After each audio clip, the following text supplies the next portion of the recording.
Саламатсыздарбы, Норез каналына жаңылыктар топтому. Акыркы сааттардагы жаңылыктар менен таанышып алыңыздар. Бүгүнкү жаңылыктардан кыскача. Ырчы Самара Каримова депутаттык креслосу тууралуу пикирин билдирди.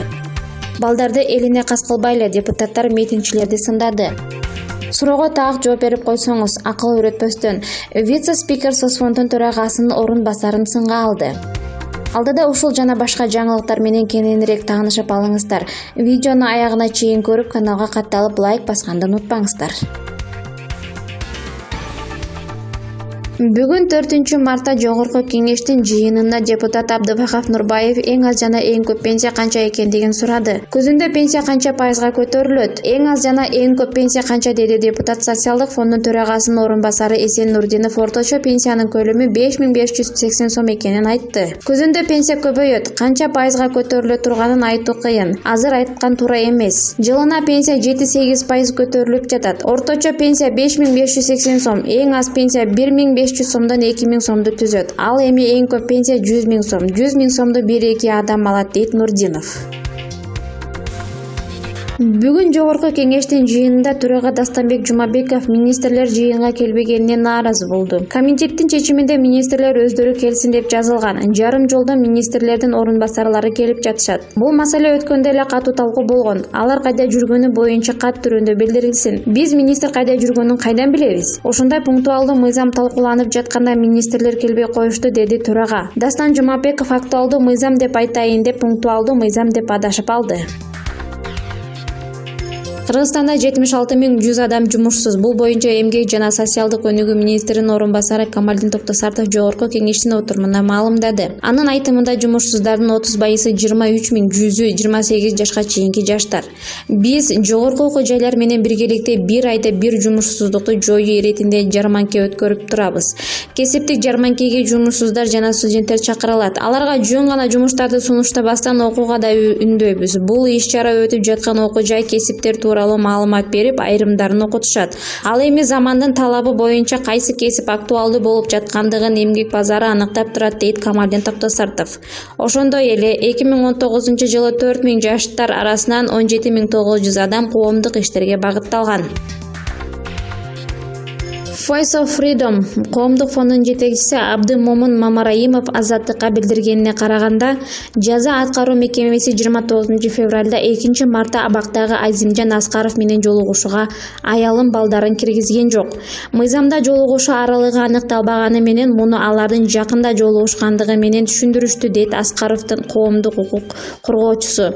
Voice of Freedom коомдук фондунун жетекчиси Мамараимов жаза аткаруу кызматынын өкүлү Самат Калыков Азаттык абактын ички тартиби боюнча 1 жылда 4 жолугушуу каралганын, алардын бири узак, 3-ü кыска убакытта берилерин айтты. 3 айда бир жолу жолугуша алат. Жубайы 24-январда 3 күнгө келип кеткен. 1 ай өтүп кайра келген экен. Түшүндүрүү иши жүргүзүлгөндөн кийин алып келгенин таштап кайра кеткен. 2-мартта кайра келиптир. Дагы түшүндүрүү иши жүргүзүлгөн. 3 айда бир келсе болору айтылган. Муну Азимжан Аскаров өзү да билет. Эми апрелде келсе болот. Июнь окуясына айыпталган Аскаров өмүрүнүн аягына чейин түрмөгө кесилген. Улуттар уюму баштаган бир катар эл аралык уюмдардын сунушу менен Кыргызстандын соту укук коргоочунун ишин кайра кароого киришкен.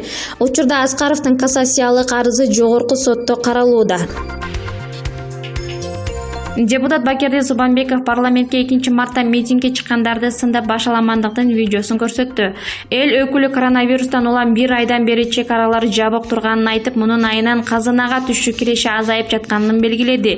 Эгерде мындай тартип бузулуулар улана берсе, бюджет чыгымына учурап, маяна, пенсия, жөлөк пулдар өз убагында төлөнбөй каларын эскертти. Чет элдиктер саламаттык сактоо жана экономика маселелери менен алектенип жатса, биздин жарандар жашоого кайдыгер мамиле кылып, бирөөнүн тилине кирип тегерегиндеги элди сыйлабай, мүлктөрдү талкалап маданиятсыздыгын көрсөтүүдө.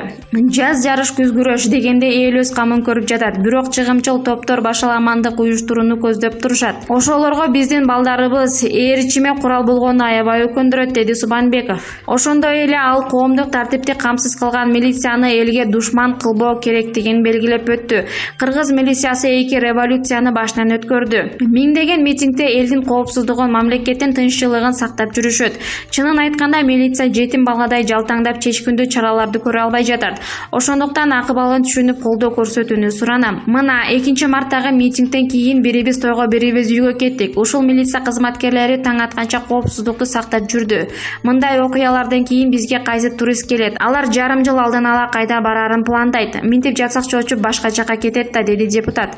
Соңунда ал ата-энелерди баласын бирөөлөрдү ээрчитип элине каз кылбай, чыныгы мекенчил болууга, эл жерин ак ниет кызмат кылууга тарбиялоого чакырды. Бишкектеги митинг. Эске салсак 2 мартта саат 11:00 чамасында Бишкекте Садыр Жапаровду абактан чыгарууну талап кылып, 1000ден ашык адам митингге чыккан.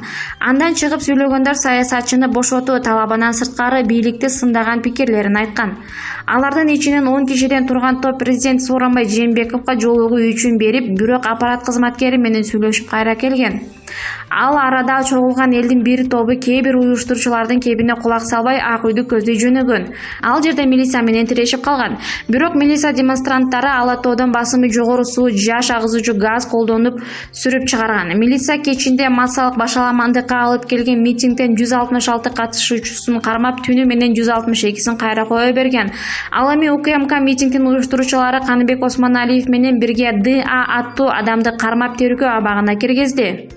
Башаламандык учурда укук коргоо органдарынын 19 кызматкери жана 3 жөнөкөй жаран ооруканага кайрылган. Мурдагы депутат Садыр Жапаровдун агасы Сабыр Жапаров УКМКга жекирлегенден кийин ошол эле күнү кайра кое берилген. Бул тууралуу УКМКнын басма сөз кызматкери журналисттерге билдирди.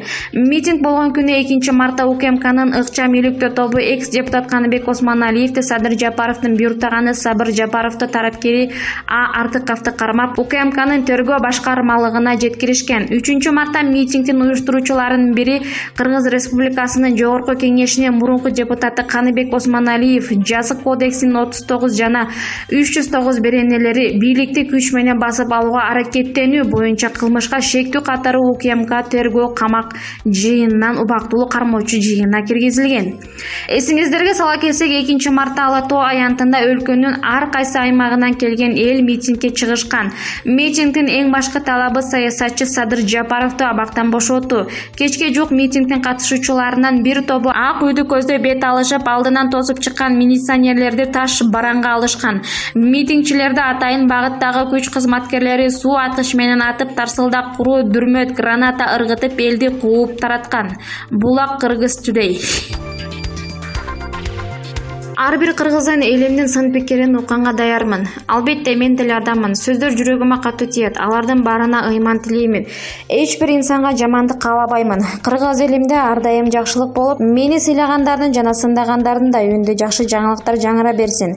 Сын пикирди кандай кабыл алып жатасыз? Убакыттан пайдаланып кыргыз элиме кайрылуу жасап кетейинчи. Урматтуу менин көрмандарым, өнөр сыйлаган угармандарым. Мен чыгармачыл үй-бүлөдө төрөлүп, бала күнүмдө музыканы угуп, мукам кайрыктарды көдөнүмө сиңирип өскөн. Жана эч качан чыгармачылыктан улуу жолунан кайтпаймын. Өнөр бул үлүшүмө тийген зор бакыт деп билем. Жана аны азектеп багып, талантымдан таттуу мөмөсүн сиздерге тартуулап келе жатканыма кубанычтамын. Анткени менин саяпкерим сиздерсиздер. Ар бир кадамымды коштоп демиме дем берген да сиздерсиздер. Калкыңдан кадыр табуу чоң сыймык, чоң жоопкерчилик экенин жакшы түшүнөм. Мен Кыргызстандын мекенчил кызы катары калкыма мындан да көп кызмат кылсам, мындан арбын ийгилик жаратсам, эл үчүн эмгектенсем деп дайыма ниет кылып изденип келем. Жалыңдаган жүрөк жаштыктын сырткары буга чейин акыл, сезим, билимим, энергиям, эң башкысы ички потенциалым жетерин да билем. Элетте чоңойгон үчүн, өнөр аркалап эл арасында жүргөн үчүн, өзүм 3 балага эне болгон үчүн, карапайым калктын көйгөйлөрүн, социалдык абалын, аялдар менен балдардын маселелерин жана маданиятын тармагындагы көйгөйлөрдү жакшы билем. Андыктан көзүм көрүп, акылым туйган жагдайларды жакшыртууга салым кошуу үчүн, эл үчүн тийиштүү тармакка жеткирүү үчүн саясатка аралашууну туура деп таптым жана шаардык кеңешке аттанууга бел байладым. Жергиликтүү ММКлардын маалыматтары менен макулсузбу? Чыгармачылык жолдо болгон соң ар дайым массалык маалымат каражаттары менен тыгыз иштешип келем. Алардын көмөгү менен ырларым жалпы журтка жетип, эмгектерим элге тарап көпчүлүктүн сүймөнчүлүгүнө айландым. Бирок 5 кол тең эмес дегендей адамдын эмгегин тепселеп, журналисттик этиканы сактабай, принципиалдуулуктан тайып, атайлап акты ылайлап, чындыкты бурмалап, өздөрүнүн кызыкчылыгы үчүн кара кара пиар менен алектенген айрым сайттарга таң калып бүтпөй келемин. Алар азыртадан эле чабуул баштады. Демек, өзүңүзгө болгон кара пиар башталганын сезип турасыз. Жалпыга маалым болгондой буга чейин күн-түн уктабай, чоң жоопкерчиликти мойнума алып, кыргыз элин өнөр менен даңазалоону максат кылып, Кыргызстандын атынан барып, Ташкентке, Москвага, Кремльге концерт койгонумда бир ооз жакшы сөз айтууга жарабай, ооздоруна коргошун куюп алган сайттар менен ичине таруу тегеренбеген айрым бир журналисттер эмитеден эле каралоонун түрдүү тактикасын, жолдорун издеп, убаракерчилик тарта башташты. Кыргызда чапкан сайын көз чыга бербейт деген кеп бар. Мүмкүн ар кандай сын пикирлердин пайдалуу жактарын көрүп, кимдин кандай экенин билип же сезип жаткандырсыз. Ооба, өмүр жеңиш менен жеңилүүлөрдөн ак каранын күрөшүнөн турат экен. Сулайман Тоо музейине жана музыкалык окуу жайга байланышкан окуялар мага өмүрүмдөгү чоң сыноо болду. Сыноонун арты менен айланамдагы айрым адамдардын анык жүзүн көрдүм. Талантымды баалаган асылдарды тааныдым, башкасы менен сынбадым. Тескерисинче курчудум. Кемтигимди толтуруп өзүмдү дагы өстүрүүгө салым кылдым. Эң башкысы бактылуу энемен, үй бүлөлүү аял затмын. Буюрса саясатка аралашасыз. Өлкөдөгү саясий кырдаалдарга көз салып турат экенсиз да. Албетте, өлкөдөгү ар бир саясий кырдаалга кайдыгер эмесмин жана эч качан унчукпай турбаймын. Мен Кыргызстандын жаранымын, мекенимди сүйөм. Ата бабалардын улуу наркы сакталган Ала Тоодо ар дайым тынчтык болсун. Ар бирөөдө ар бир жарандын жүрөгүнө бактылуулук орносун. Өлкөбүз гүлдөп өссүн. Кошуна мамлекеттерге тең ата болушун жана балдарыбыз билимдүү болушун каалайм. Рахмат, ишиңизге ийгилик. Булак Назар Ньюс Кейжи.